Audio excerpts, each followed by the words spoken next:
Before we start, I would like to acknowledge that we are on the land of the Darug people of the Darug Nation and pay our respect to First Nations elders, past, present, and emerging.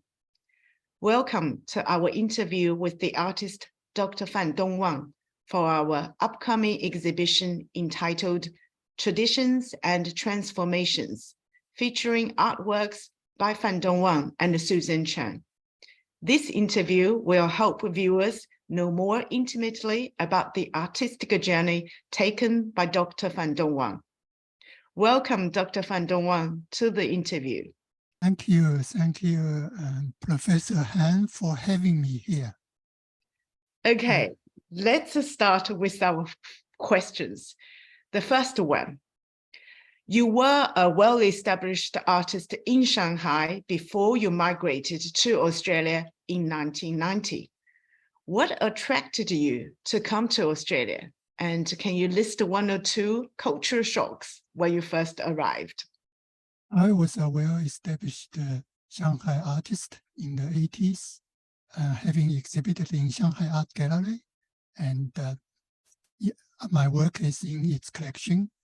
I originally chose to migrate to Australia because Australia is the only country close to Asia but has a dominant Western culture. Close to Asia means easier access, and my main purpose of going overseas was to study Western culture. In 1990, I chose to come to Australia to further pursue my artistic career in 2 steps. Step 1 was to first study Western art in the universities.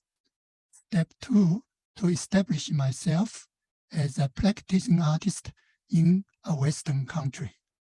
After I have arrived, I visited a local artist and was advised that to study in university was the quickest way to integrate to Australian art scene and get close to the art community locally. I found Australian art scene was not what I have expected. It is more relaxed and comfortable compared with British or American and even Chinese cultures. But I think Sydney art world, I like it. It's more versatile, multicultural, and interesting than compared with other parts of the country. However, it was a culture shock to me in the first few years living and studying arts in universities in Australia due to the different political, economical, ideological, and artistic systems. In 1990, fresh out of China, a very different society, even more so at that time compared with Australia, the initial cultural shock I felt were immense. Mainly economic pressure for new migrants and the political freedom I have felt. It was the first time for me a struggle to survive on my own in a foreign country. Thank you for the great response. And I can relate very well to what you have just said, because I myself came to Australia in 1988. So all these experiences that you had about Australian are so true to me as well. My next question is, how difficult and challenging did you find the transition from your artistic practice in China to your art creation in Australia? Were there any major differences between the two? There are major differences. For a few years later, I was integrated more with the society. I started thinking about studying in the university. So I applied and got offers from 5 universities in Australia and commenced my Master of Art study at the University of New South Wales in 1995. The cultural shocks I felt were different in universities rather than in the societies, which is feminist movement and homosexual art, overwhelming number of female students in art classes, which I have attended, and out of open gay and lesbian lectures were cultural shocks to our Chinese students like me. But I have embraced them, endeavored to assimilate, perhaps. This was influenced my work greatly at that time, sexual ambiguity became one of the themes of my paintings. In Australia, the other biggest influence in my work was the fine weather and bright sunlight and brilliant colors. I love Australia's glorious sunshine and blue sky. My work became very bright compared with the gray picture I have done in China, often with foggy and gray sky. So this is also a different culture, perhaps a shock for me as well. How interesting. I sort of instantly understand your paintings, your artworks much better, before I heard your responses, and particularly about the gender ambiguity. And I can see that quite clearly in your artworks. It's really interesting to hear, your thoughts at the time. So my next question is, what did you need to do to establish the connection between your previous achievements in China and your new exploration in Australia?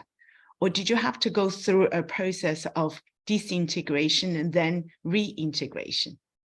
Yes, my aim came to Australia was to disintegrate, which is get rid of my Chinese identity and acquire an Australian one. But that process was not straightforward. The university has stopped me doing so.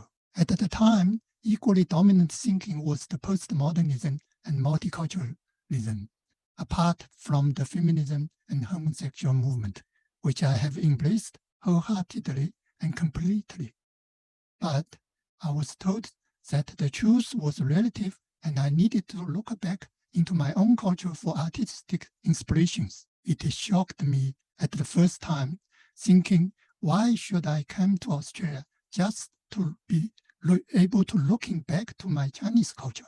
Then I realized that this was what new art all about, postmodernism and multiculturalism that was not existed in China back then. But after a year of hard work and study, the results was evident. Came out was one of the big influence in Australia in my work was the gender politics and body art, which was the main focus in the 90s. I have produced many big canvases of fragmented bodies with ambiguous gender identities in my Master of Art study at the University of New South Wales.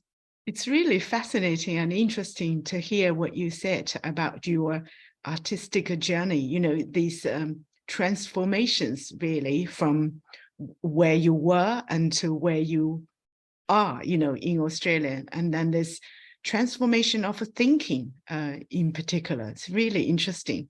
My next question is, you then completed your higher education in Australia. You received a master's degree at the School of Art and Design at New South Wales University in 1995. Then you went on to do a PhD and completed your PhD in 2000 at Wollongong University. How did your academic studies and researches inform and influence your own artistic creation? During the years of studying, working, and living in Australia, I have experienced a constant changing of social environment, which provides me with a complex, ambiguous, and different perspectives of life and art. So in my doctoral study at the University of Wollongong, I have formulated a theory of shifting perspectives and employ it in my new artwork. My doctoral thesis was titled Dancing Shadows, Shifting Perspectives and the Body. It was a study of different bodies, whether it's Eastern or Western, in the past or at the present, those bodies through their different shadows caused by our shifting viewpoints. So shifting perspective in visual art, there's a method point of view which we can use is to rendering the space, which is different considerably in many cultures and traditions. Shifting perspectives from a metaphor viewpoint, then we can add it to philosophical, social, political, and sexual significance. It is a multiple worldview of today's societies and arts. Socialism and capitalism is also one of the many things in my work. It is not as simple as that notion of left versus right. They are more intertwined to represent different ideology, way of life, and cultural differences. It is apparent in my major work, Shifting Perspectives and the Body. I can see clearly your academic studies and researchers have played an important role in reaching your artistic creation. So it's really great to see that. You are now an award-winning and successful artist in Australia. Congratulations. But when and how did the breakthrough happen, if there was one? My solo show at the Wollongong City Gallery in 2000, right after my graduation, was a breakthrough moment for me. It showed my 5 years of master and doctoral study results. Among many others, a large painting, Shifting Perspectives and Bodies, panel 1 to 5 all together, and about 9 meters long. The concept, based on a visual system called Shifting Perspectives, was explained in my thesis, and it was quite complex. But for composition and color, it is a balance between contrast and harmony. The color is influenced by Western pop art.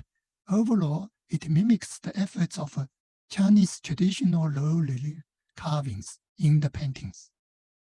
In this work, Shifting Perspective and Body, I was using surrealism techniques to find meaningful associations, common connections between seemingly different people, things, or events. There are many existing logics I can keep or change when apply them to the images. Some are familiar and some are surprising to the viewer, forcing them to question their logics and to think creatively. It took many years to research and to complete this large work because I wanted it to be intellectually challenging, visually stimulating, that is, to reach my limits on each work. The other breakthroughs were 2001 Shanghai Star National Touring Exhibition and the 2006 winning of the Mossman Art Prize. We have quite many Chinese Australian artists who have made great successes after they migrated to this country. And each one is very different from the other. Your art is very different from other Chinese Australian artists. And we can now see what has formed your artistic style and your artistic interrogation. So it's really interesting to hear your experiences. In 2013, your painting Dragon in Water was a finalist in Wayne Schumann Prize. It is a very striking looking dragon, powerful and distinctive. A traditional Chinese icon now here has been turned into a new kind of a postmodern dragon. Chinese dragons, as we know, have been painted by many artists for many years to a point of being overpainted. What approach did you take that made you confident that your creative dragon would be different and stand out? I started working on images of dragons since 2001 and continued to this day, so as my other body images and the tree images. The changes happened to China when I first returned to China in 1997, had a huge impact, a cultural shock on my new work, Dragon, which is a response to that cultural shock. The dragon image often invoking different ambiguous meanings among many cultures.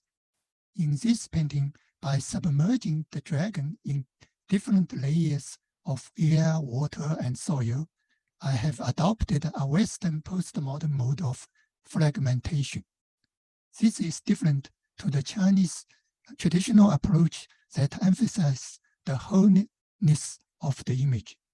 Dragons are aquatic creatures living in water with fluid and hybrid identities, using their wisdom to navigate the terrain of ongoing change. Here, the water is the environment, the agent for changes. Water dissolves and transforms the old into the new. The horizontal lines represent complex layers as though the dragon is coming through many different realms. Therefore, the traditional Chinese icon has been developed into a new kind of postmodern dragon, one that is disintegrated and reintegrating. Dragon is not diminished, but re-emerged into an unprecedented new level. To me, the dragon represents the emerging Chinese cultural identity. I continue my movement between China and Australia that enables me to develop a constantly shifting perspective. It's also given me the ability to develop a unique visual language that reflects my ambivalence towards my identity. It is very enlightening to hear you say about how dragon, has been re-emerged after integration, disintegration, and onto a new level, and which is so true. So quite interesting to see that. And traditional icon just has been turned into a new postmodern artwork. And following on in 2014, your work, Gum Tree Triptych, was selected again as a finalist in Wayne and Schumann Prize. This time, it is very interesting to see that in this work, you used an Australian icon, Gum Tree, and give your creation a Chinese art perspective. So tell us what prompts and motivated you in creating this work. My large canvas painting titled The Gum Tree Triptych in the Wayne Prize was part of serial gum tree paintings to explore the notion of painting Australia landscape through the techniques of Chinese painting, carvings, and calligraphy. The humble, resilient, and iconic Australia gum tree has been drowned in floods, consumed in flames, cut down by humans. Yet, each year it endures.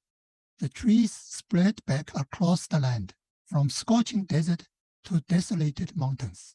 In the twilight, their majestic trunks soar towards the sky in joyous salutation. Their branches become narrow roads winding towards a heavy and spiritual destinations. This is what I'm describing my gum tree in the paintings. If you look closely, they become living things akin to human beings. Their soaring trunks dancing in the wind, their magnificent bodies transforming into awe-inspiring male and female torsos. Gum trees are painterly subjects too, with the strokes breaking free and the colors both subtle and vivid. The gum tree is developed from my knowledge of Chinese relief carving. The paintbrush becomes my chisel, carving out the tree's body shape, applying strong upward perspectives to manipulate the canvas surface to create powerful visual illusions. I also use the art of the land from Chinese calligraphy combined with Western op art color arrangement to paint the free-flowing and gracious trunks and the branches. I still remember first time I saw your gum tree. I loved them. So beautiful, the trees, as you said, they are living body like human beings. It's just fascinating and just completely stand out from all other gum trees that are painted by artists. And clearly you have integrated your Chinese perspective traditions into your new creation of this gum tree. Being an artist and being a Chinese Australian artist in particular, what major challenges have you encountered in making your works recognized in Australia? The main challenge for me is to apply the Chinese traditions, but also break away from it, to employ Western cultural ideas and contemporary artistic approaches to make new art that also has the roots in one's own cultural background.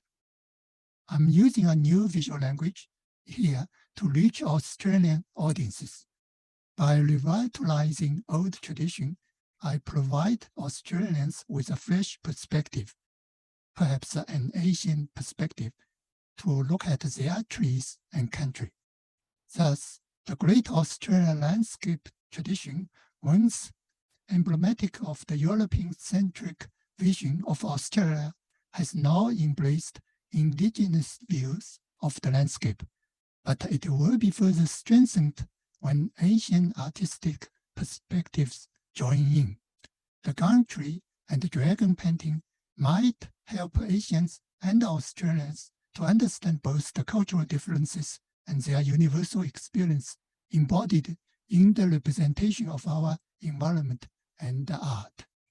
I'm absolutely certain your own experiences and explorations and successes will really enlighten, other Asian, Chinese, Australian artists in their pursuit of creation.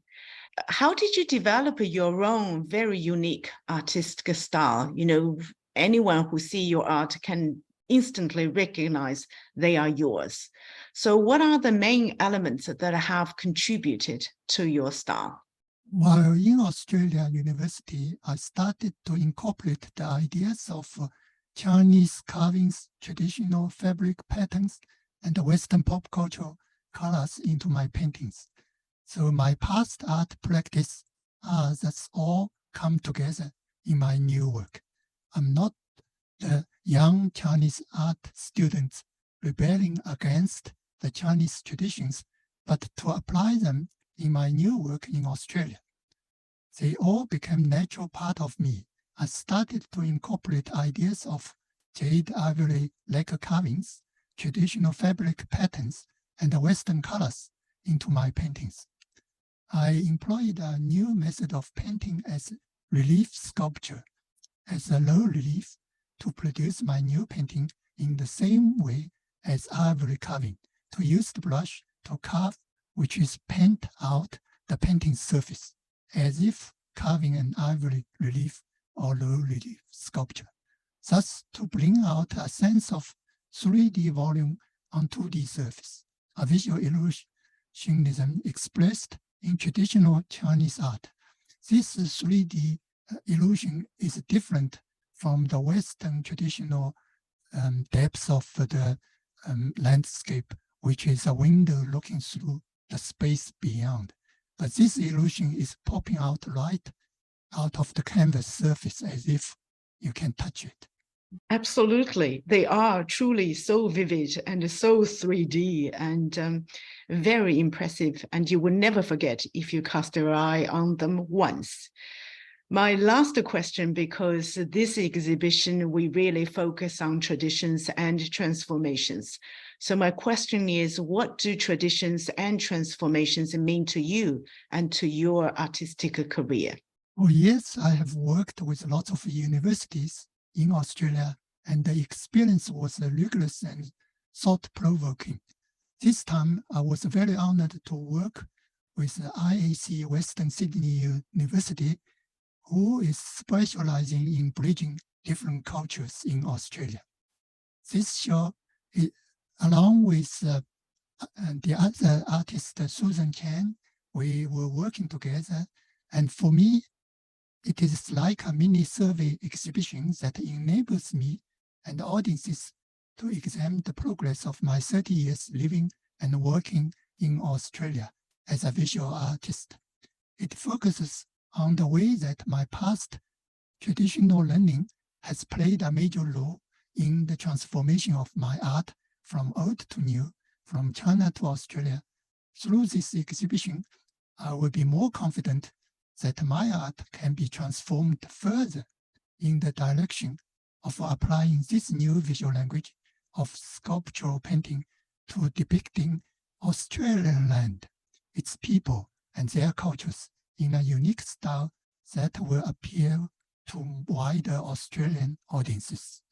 Thanks very much to Professor Han for helping me achieving my goal in this exhibition of traditions and transformations, which means to me a great deal in my artistic career.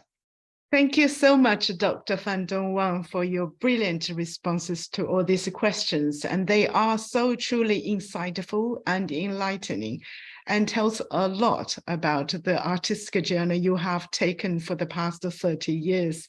And we can see why and how you have become such a successful artist in Australia, and incorporating all your past achievements, your knowledge of traditional Chinese art paintings, and embracing new thoughts and new ideas that you have learned, studied, and researched in Australia. Thank you so much. And it's a great honor to have you in our exhibition. Thank you, Professor Han. Thank you for having me here.